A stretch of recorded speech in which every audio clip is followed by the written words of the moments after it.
Hey, this is Big Guy DIY Robert coming to you with a video with mosquitoes bothering me and an idea if you had purchased a relatively new or used enclosed trailer. This is the way I'm going to set mine up for snowmobiling and possible other things. Originally, I was going to have the factory finish the interior for me, but then one was the price. I didn't want to sink that kind of money into for what they were charging. And the other thing is the material that they use is not that thick. It helps keep the weight of the trailer down. But if I'm going to hang, say, hooks and stuff inside there, so that's going to hold whatever snowmobile accessories, the wall that's installed has to be a little on the thick side so the screws don't pull out. So I'm going to show you what I'm going to do to my trailer to finish it off, and then I'll talk about some of the pricing for it and what it may cost for you. So let's turn this camera around and show you what I got so far. So some of the things I need that will be inside the trailer is this ladder. You can see how high the step is up to there. Other things that I'm installing in the trailer, this lumber will be used to be screwed into, such as these accessories here.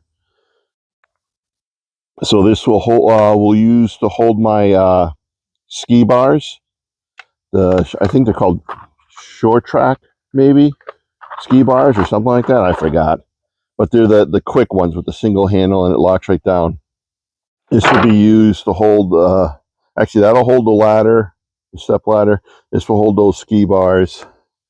And so I wanted a relatively thick lumber for that to screw into.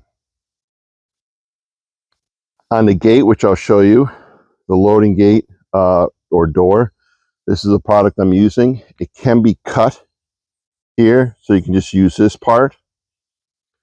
For the rubber mats, this is something I just figured out. This is a strip from originally one. The thickness of this is about 3/4 of an inch thick. What I like about this, turn it around, it has these louvers in it. This will allow any water to channel out from underneath it, so the flooring could dry a little easier. Originally, on my old utility trailer, because I'm recycling a lot of this stuff off my utility trailer and putting it into the new trailer, I had rubber mats, and they were exercise mats or mats that you put in front of your workbench to walk around, and they were like this on both sides. And so when I had to take those rubber mats off, a lot of the wood was just saturated underneath. It never dried. It stayed wet all the time. So I'm looking at this. Now this here, you can buy a Tractor Supply at, was it 48 inches wide by 6 feet long. So if you cut 4 strips at 12 inches, that will give you 16, that'll give you 2 pieces at 16 feet long, meaning, 4 foot, 12 feet long. Yeah, 2 pieces at 12 feet long, which is probably all I need. You can buy this at Tractor Supply for $50. The lumber or the plywood I'm using, this is called maple sanded plywood. As you can see, it's a very clean plywood. It is the same thickness as the plywood on the wall.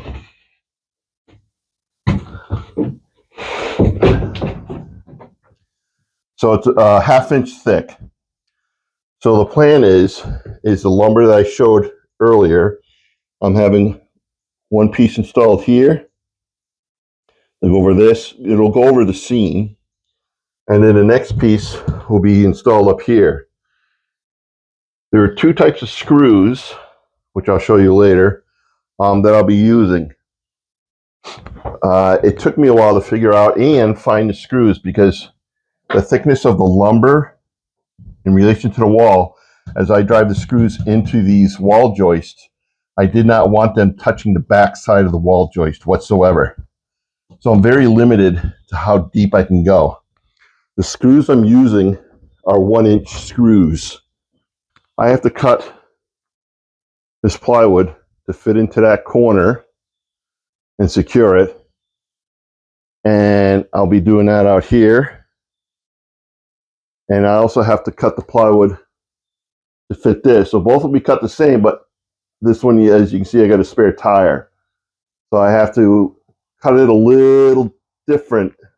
Actually, it'll have to stay low. On this one, it can't go up 4 feet. Where this one here, it's going to go up to 4 feet.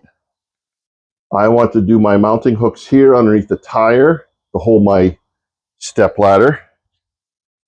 And then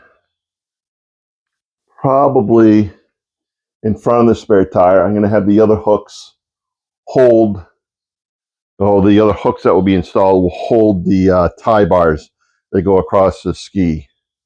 Wish I can remember the stupid name of them. So I'm going to put the camera into time lapse as we start working on this.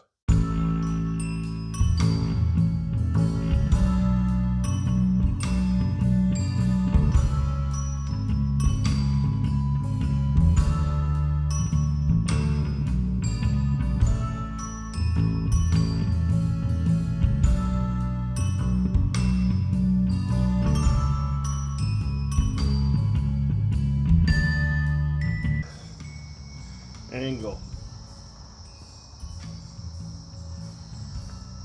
I have to get this angle on the trailer. So this is the first tool I'm using. And then I'm going to transfer this angle here. Here's 2 yardsticks with a bolt and a wing nut. So I'll step back so you can see, but this gives me a much larger angle.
All right, before I bring the sheet in to install here, one thing I did install is this lower piece, leaving a little lip up above. And so I ran that the whole length. So the sheet will sit on there and be held in the bottom by this piece. The screws, I use wood screws in the center between your joists, between my joists. And then I use 2-inch wood to metal screws. And these are it. I used my Makita driver. Some of them did strip this aluminum because it is thin. overall. So that's why I did wood screws in between each one to sandwich that in quite well. So now I'm going to install my first piece of siding. Couldn't think of the word.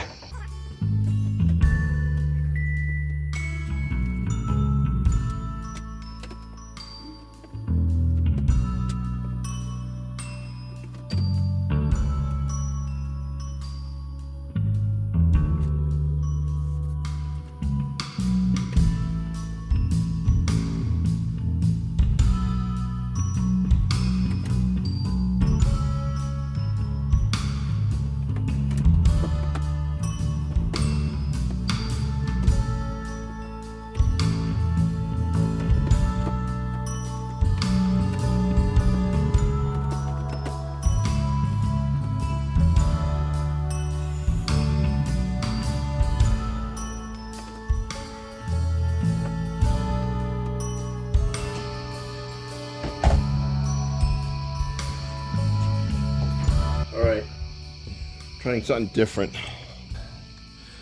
See if this comes in. That's what I'm using now to hold this plywood. So what I'm doing different, I thought I'd give it a shot, is I'm using a countersink and takes just a plain old Phillips bit. Okay. What I did with the bottom row here, I was pre-drilling it so I can countersink it. But then the screw that I would drive in into the aluminum was stripping.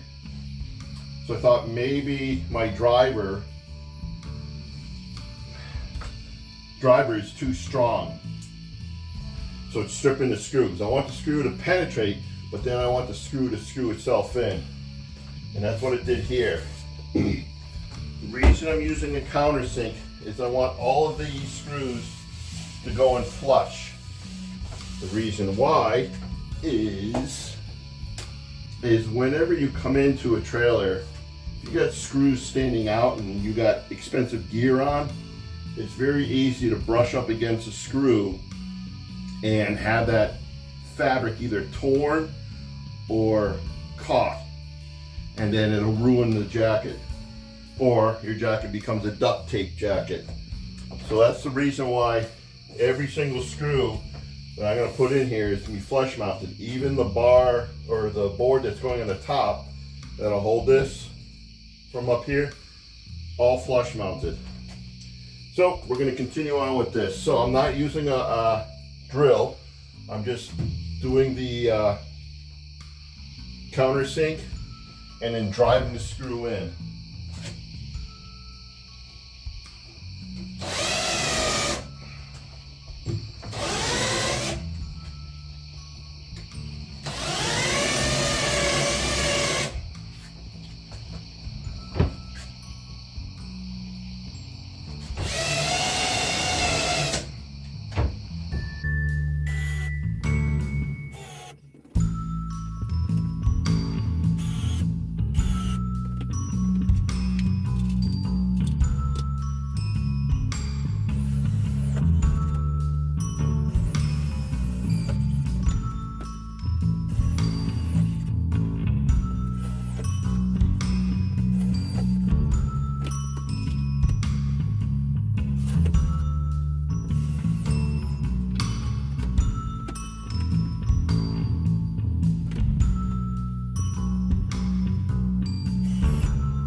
All right.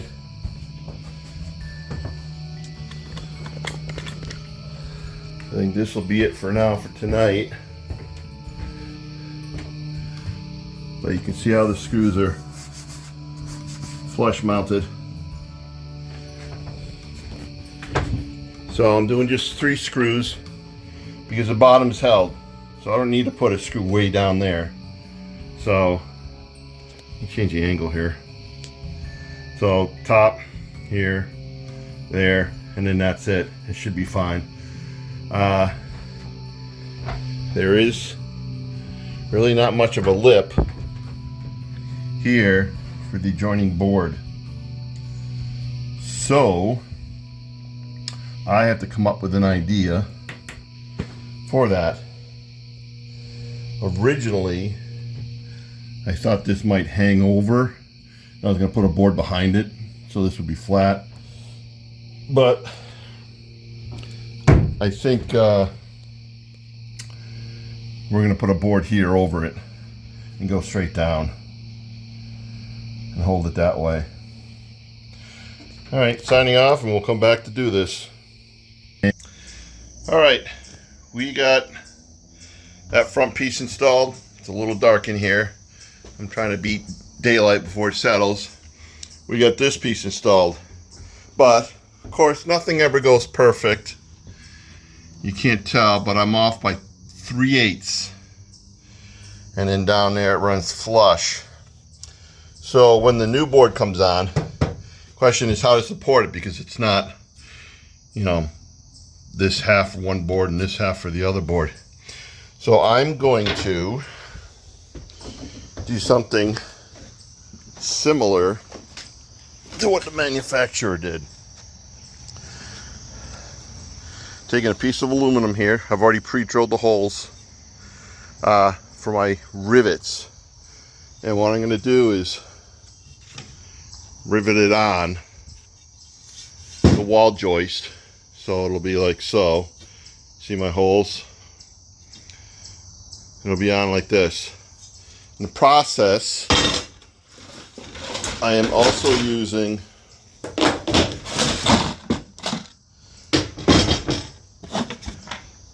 Gorilla double-sided tape. So that'll be on the rivet side. And in that way it'll hold it in place so I can drive my rivets in. So we're going to start on that right now.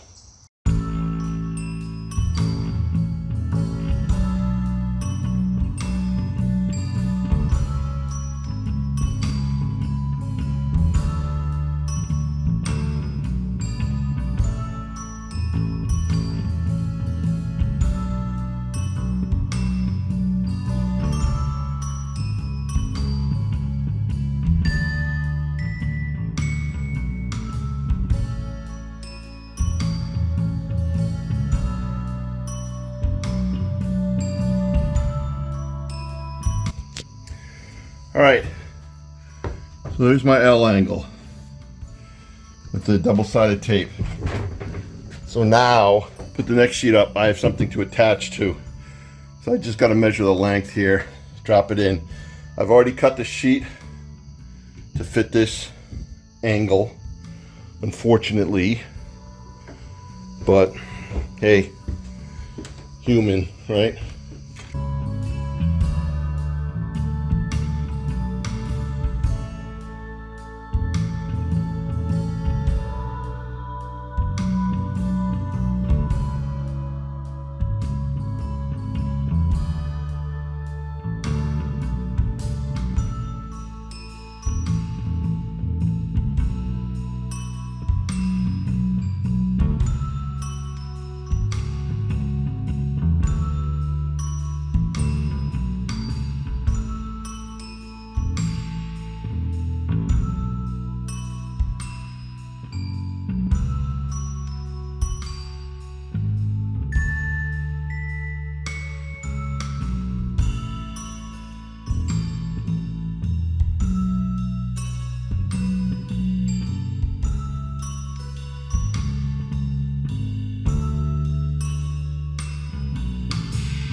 Got our piece up.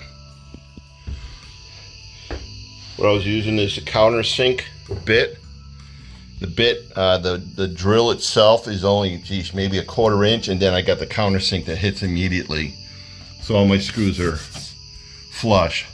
Obviously you got to go over this with a sander, because if you look at this cut edge, it's all effed up.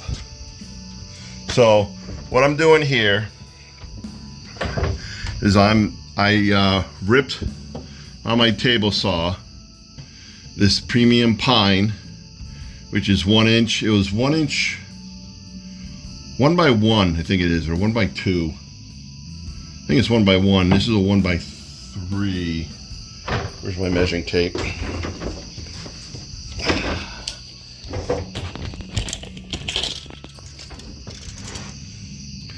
There you go.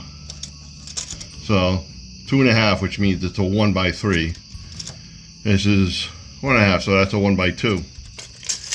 So what I did is I had a piece of the plywood, and I set the width of my table saw to the width of this plywood, and then I ripped 4 pieces. So these pieces will sit on top here, and then I'm putting this piece up over it. So I'm covering this seam, but by putting this up, this is giving me a much stronger, thicker piece of wood that when I drive my screws in to hold any accessories or hooks or anything like that, I got solid wood to go into.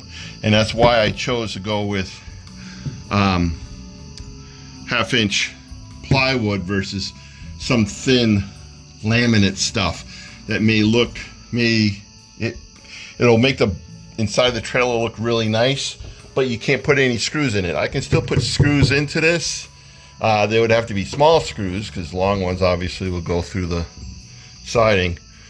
But yeah, that's why I chose plywood, and I wanted to do my own. Plus it saved a lot more money.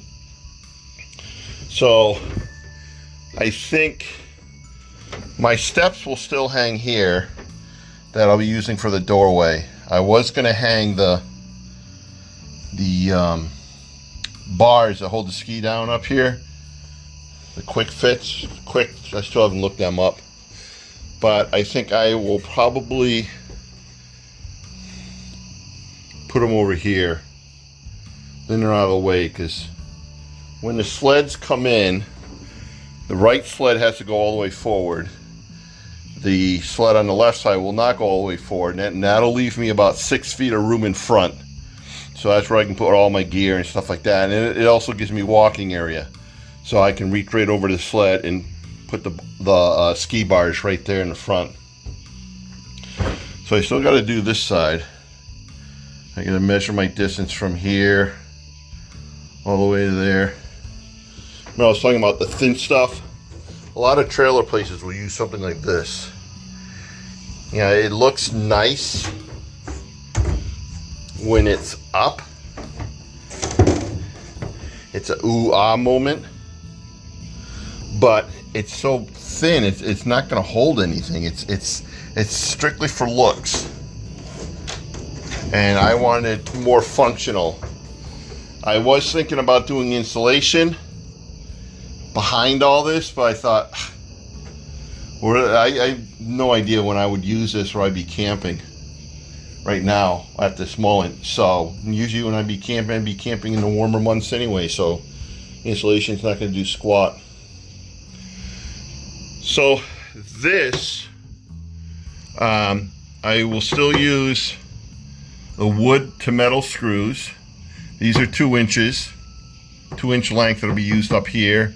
And then I'm going to use wood screws in between.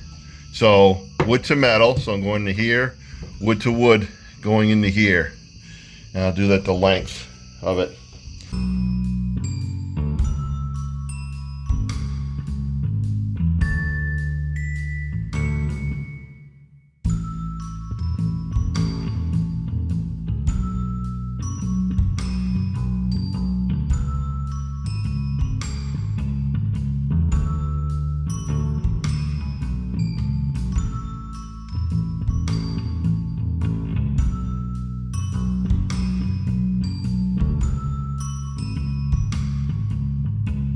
showing you because I still got to continue this piece all the way down, but the seam is not over a joist, trailer joist, wall joist, whatever. So I took a scrap piece of wood, countersunk the screw, so the new piece will screw into this, and then because this is countersink and the screw that I put in here will also be countersunk, this will sit flush right over that, and that's how I'm holding that on. Alright, so as you can see, this wall is finished. I finally got some sunlight so you can see this a little better. And the insulation. This wall here is going to be a little tricky. One, I got these bolts sticking out. The plywood will fit in between here. But what makes it tricky is I have my lower support piece on here, which has a lip, so the plywood drops down into it. But I got that as well. So I gotta somehow slide it in, get it to drop, twist it, and get it to fit over my socket. I already have the piece cut and already dry fitted in. And like the other wall, you know, the 8-footer comes up to so far, and then I have the additional part. So again, double-sided tape, and then these are, I can't show it really. You kind of see it right there is a rivet. So it's double-sided tape, riveted top and bottom. So when I put this piece on here, I can screw into this.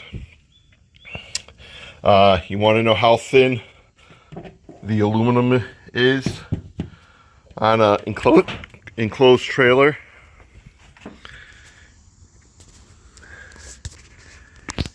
Can you see that dimple right there? As I move the phone around, and right there, that's from inside the trailer. Here and here, that's from the drill, trying to drill in there so I can put the rivets in. And the head of the drill already put a dink in the trailer. So that's one of the biggest reasons why I'm putting sides on here and why I'm putting in 1/2-inch thickness. I want to avoid damaging the interior. You know, all it takes is a bump, and that's it. I mean, I did it somewhere out here. I was taking a 2x4 out of the back of my truck, and I hit this someplace. I forgot where. Oh, right here. As I move around, you can see there's a little dimple. I mean, I barely touched the thing. So when I go to do this front, I'm going to do it slightly different than the walls. I will be using thicker pieces, but I'm going to put something in between the wall and the front aluminum. So if it ever gets bumped, it'll reduce the flex of the aluminum inward. But that'll be later in the video. So this is where I'm at. So this we're going to install later today. If you're wondering what I was using for double-sided tape, Gorilla makes 3 different kinds. They do a 60-pound. This is the heaviest they have. Holds up to 60 pounds. Then they have a 30-pound, and then they have a 15-pound. So I'm using a 60-pound, obviously, to hold this aluminum. I was actually thinking of putting it on all the wall joists before I put the plywood up, because then it would really adhere to the wall itself and make it even stiffer. But then my thoughts were, let's say this trailer gets damaged from the exterior standpoint. Say someone accidentally backs into it and the panel has to come off. They need access to it. And if I did a double-sided tape, it's going to be so hard to remove that paneling that I installed because of double-sided tape. I was actually even going to go a step further. I was going to do double-sided tape and then another aluminum on the top of this, because this aluminum here is not that thick. It's pretty thin. And so it's not uncommon that when you're driving these screws in, they don't always grab the aluminum well where you can pull it in. And it's just because the aluminum's thin. I mean, so I was thinking by putting flat channel aluminum over this, you know, double-sided tape, flat channel aluminum, I'm doubling the thickness of the aluminum, and then I have a good grab. But then I look at the cost. Oh my God, for aluminum, it's crazy. So it starts pushing the price up higher than if I had the company do this versus me doing it. So I thought, hell with it. I'm just going to stick with what I'm doing here, is putting it up dry, screwing it in, just taking my time, putting those screws in so I don't strip the aluminum or make the hole bigger than what it needs to be in order for the screw to catch and pull in. So that's the thing, is you got to do it really slow. You can't just drive it in. So if you're going to use a driver, you know, like a Makita driver or a Porta cable driver or DeWalt driver, don't do that. You'll strip the threads for the in the aluminum right away. Just use a drill to put those screws in. So it'll drill in. Minute it breaks in, then you got to drill it in very slowly so it pulls it up snug. You're not going to get these things to go in tight at all. So just a heads up on that one.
instead of trying to eye the wall joist, this is a framing square you use for sheetrock.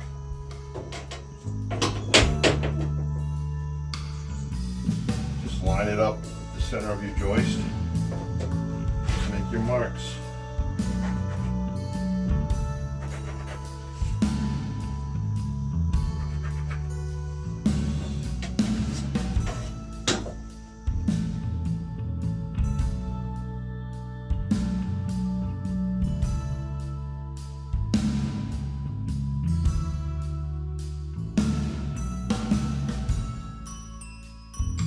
So I'm going to finish up the top piece of model wood to do this, meaning this piece. I used it up. I was off by 1 count. And yeah, then we'll come back. I'll get that installed. I'll probably have that installed and show you what I'm going to do for the front for that. Working on the front.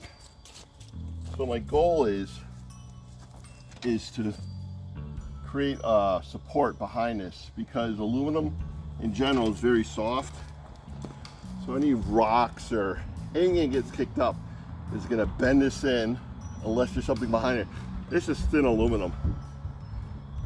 You can see that. Now I've already put in a backing to the left side here. You can see the difference between backing and no backing. Even here, I've done this side already. Does not push in all the way up.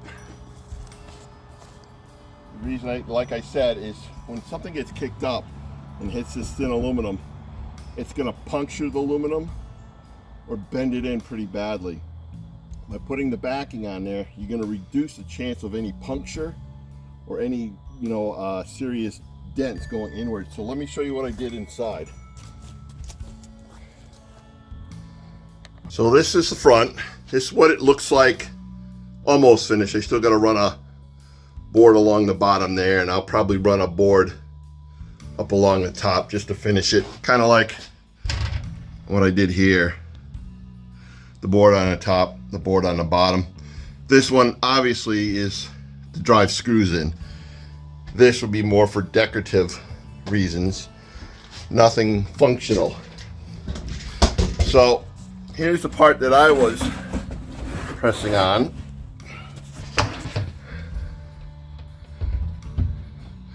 All right, this is what I've been putting in. These are 2x4 or 2x6s that I've ripped in length, 2 ways. One, to get the width of this dead on, and the other reason is to get the thickness of this. So I'm going to show you how I put this in. There's one tricky part, which is here. The wiring comes in right down in here at the bottom. So these boards run from this point here all the way to the floor. I'm not removing the screws that are holding in the current wood because of this aluminum being a little on the thin side, the channels here. I didn't want to risk stripping anything, so I thought I'll just leave it in place, and then I'll try a little trick or a little idea I had, and it's working out great. As you can see, that's all screwed and secured.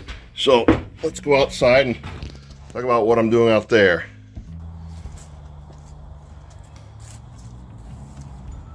So the first thing I did was measure the depth I needed to drop in against the front of the trailer. As I said, these are 2x6s. Once I got that established, then I need to know how thick the boards had to be. So using a table saw, I ripped these lengthwise. So that's the piece that comes off. So this here is 1 inch thick. This is the thickness of the wall joists that the aluminum is attached to. The next thing I do, obviously you can't fit this whole thing in because of the length, because you got that wood inside. So you have to do this in 2 pieces, and this is what I'm doing. using a miter saw. I already have a fixed length, which is 11 inches. So let me cut a few to the length, and we'll drop it in that far right part there, semi far right.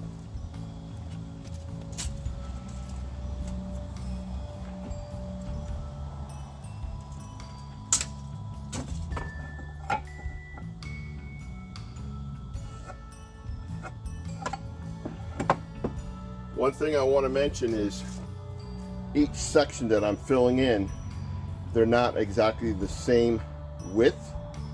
They're all the same height, but not the same width. So after I had cut the length that I needed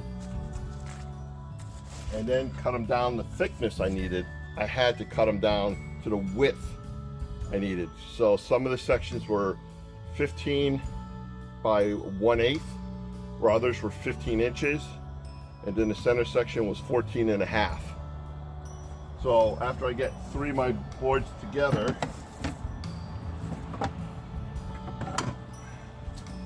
like so, I measured the width I needed and then ripped the board down this way. So I knew this one piece would fit into that one section. And then I had marked them all in regards to what section that they got to fit into. So that says 15 1/8. Plus I label with a letter C, so these boards all match together, B, A, so forth.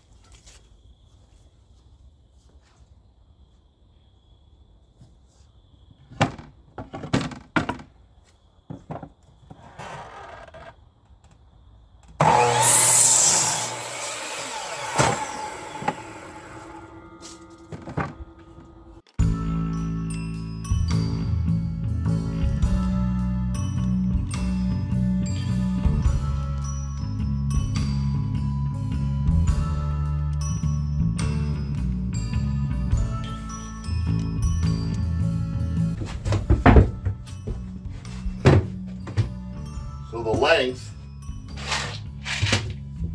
for this area here, I did not want it to stick up higher and then the second piece to go in. I wanted the second piece to kind of slide into a pocket and stay in place. So that's why I cut them 11 inches.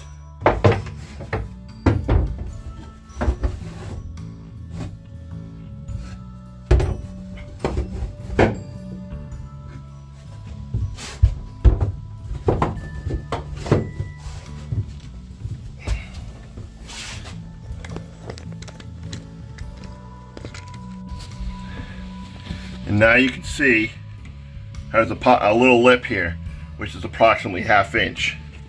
So now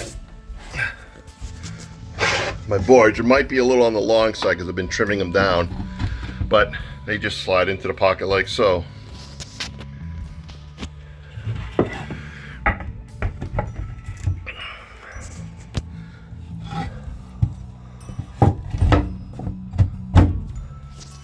And that's it for the wood, installing it.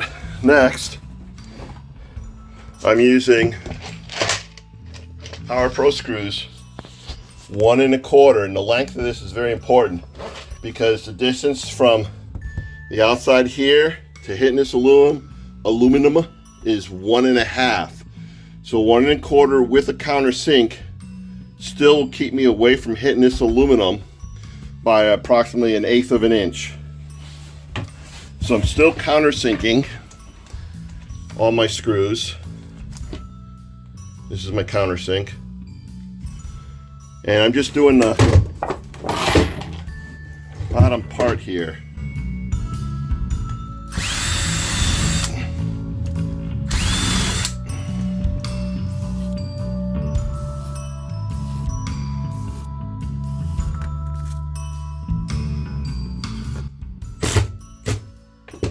And a couple zips on the trigger will pull the wood in tight against the plywood here.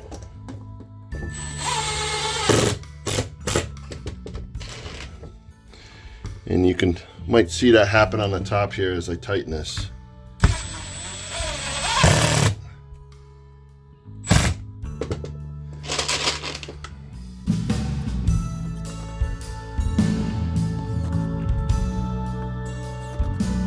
So before I finish this side up and put my finished board here over this, I'm going to do one thing. If I can get these out. Let me put the camera back up on its stand.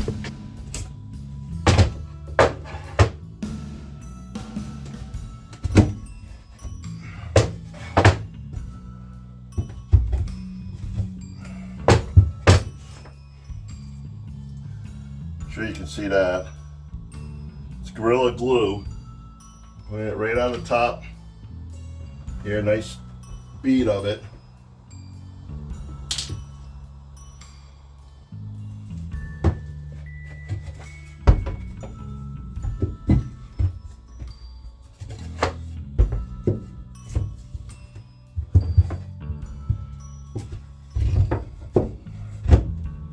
That's it. Now the center section, I am not going to close it up with the boards like this on the right side. What I'm going to do here is just drop one in here, and then it's not going to go all the way down. Just going to sit right on top of the wires.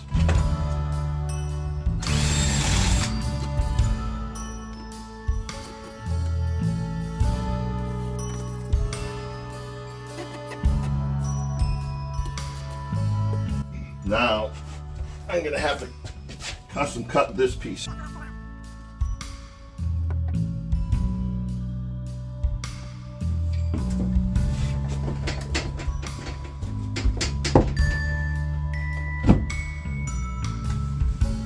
Here we go.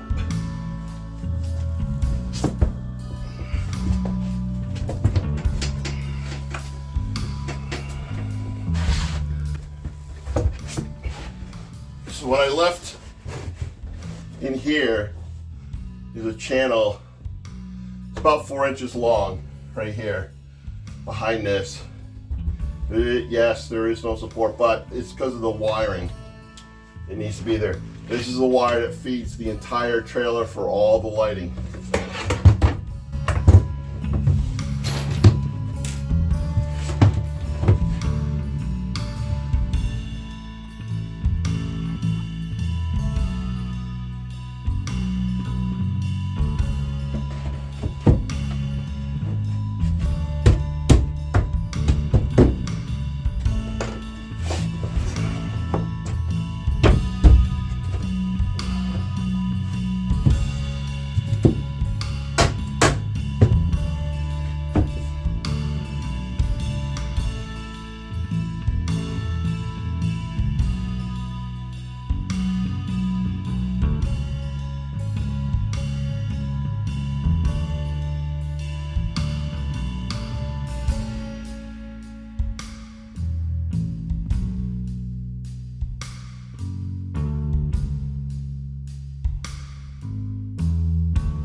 Now, another thing to take note on, because of that lip, how I had the wood lower than this piece of plywood, when these screws, bottom screws, go in and pull the 2x6 against the plywood, it's also pulling against this plywood, so it's pulling the whole thing tight together. That's the other reason why I did that lip. There was a thought behind it.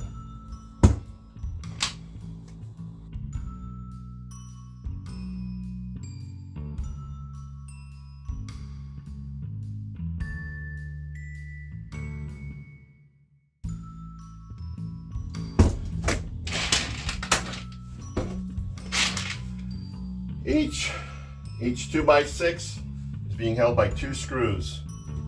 So it looks like there's a lot of screws I'm driving in, but it's not. It's just 2 screws per board. That's it.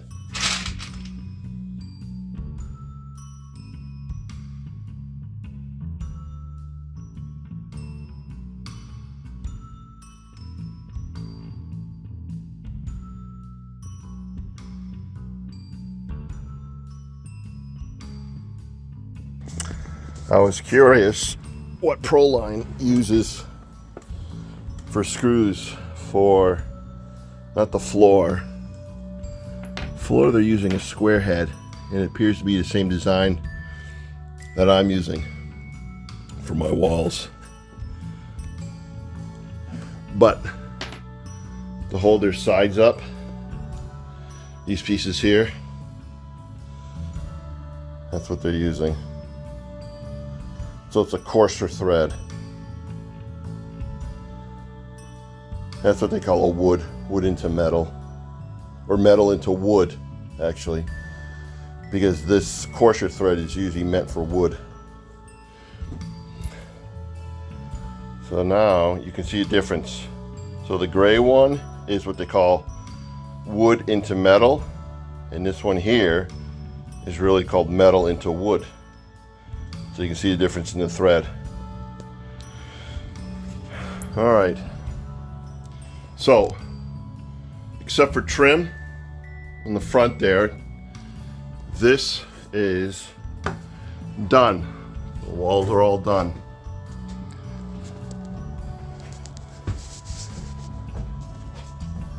So I'm gonna do a piece of trim from here up to there, probably up there, finish that off.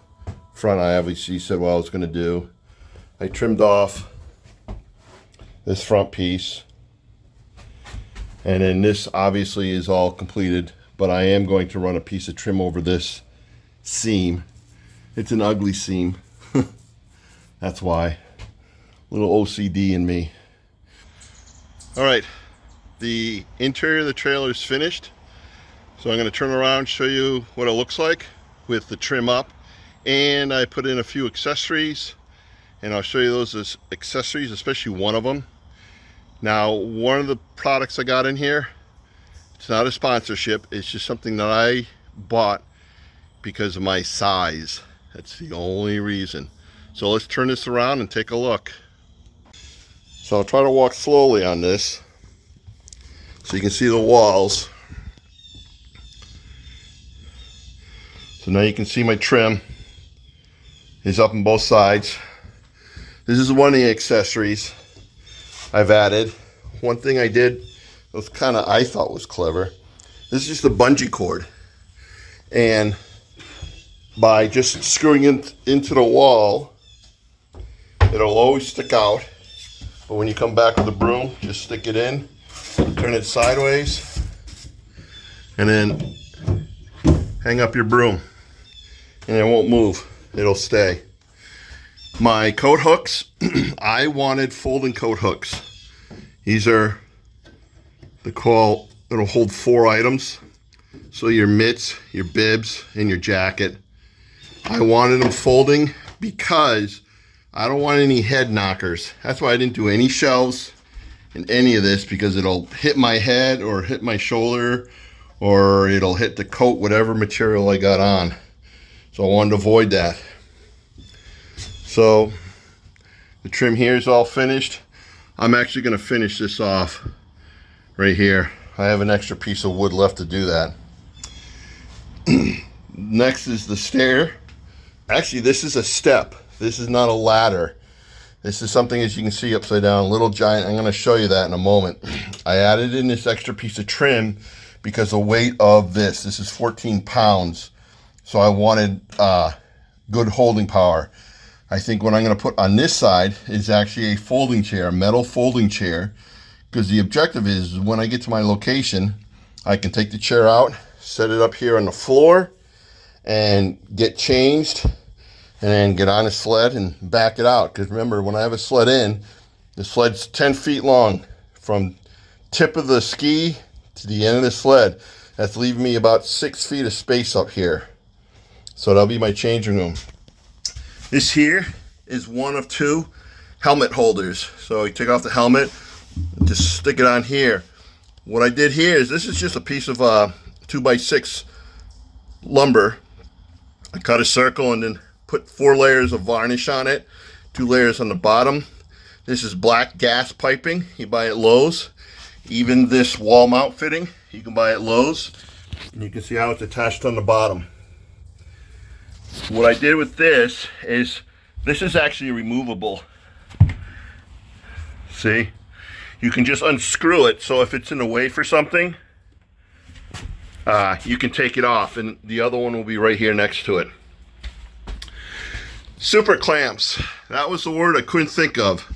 I was debating whether to have them hanging down or have them across. I chose to have them across because with them hanging down, depending where I am, you know, if the trailer's on an angle, the clamp could hang away from the wall. But at least up here, it's up and away. It's held in place. Again, very simple bungee cord, screwed in here. And then these loops here are what you see in the marine industry. Just undo that. And the clamp comes right off. So you can see the hooks I'm using. They don't stick out far from the wall. They're about 2.5, 3 inches. And that's it. Just rest it right on top. Pull on the bungee and hook it in. The reason I chose this type of loop, again, nothing will brush against this, my shoulder or anything. And there's the second one. So there's the trim I was talking about over that ugly seam. And then you can see how I finished out the front here. So the one thing I wanted to show you was this. I'm going to go outside and show you from the outside in. This is your usual 2-step ladder.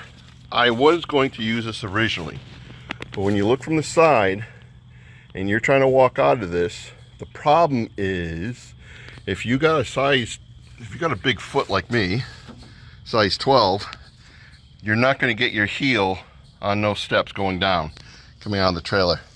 The other thing is, I can't close the door. So, with this other product,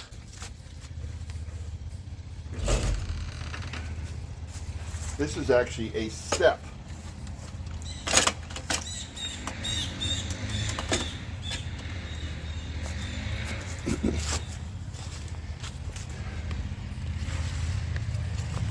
See the difference?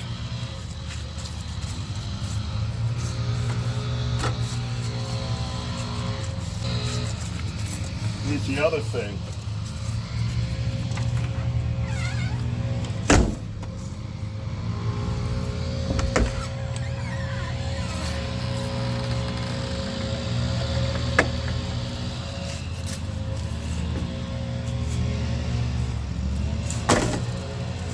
This step folds up like so, but there's also a handle if you need it, if you're going to use it at home or something.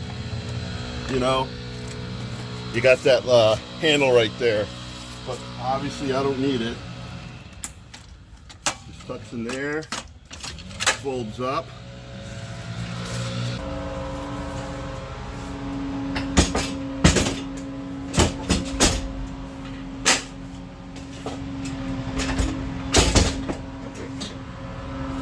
Bingo, in place.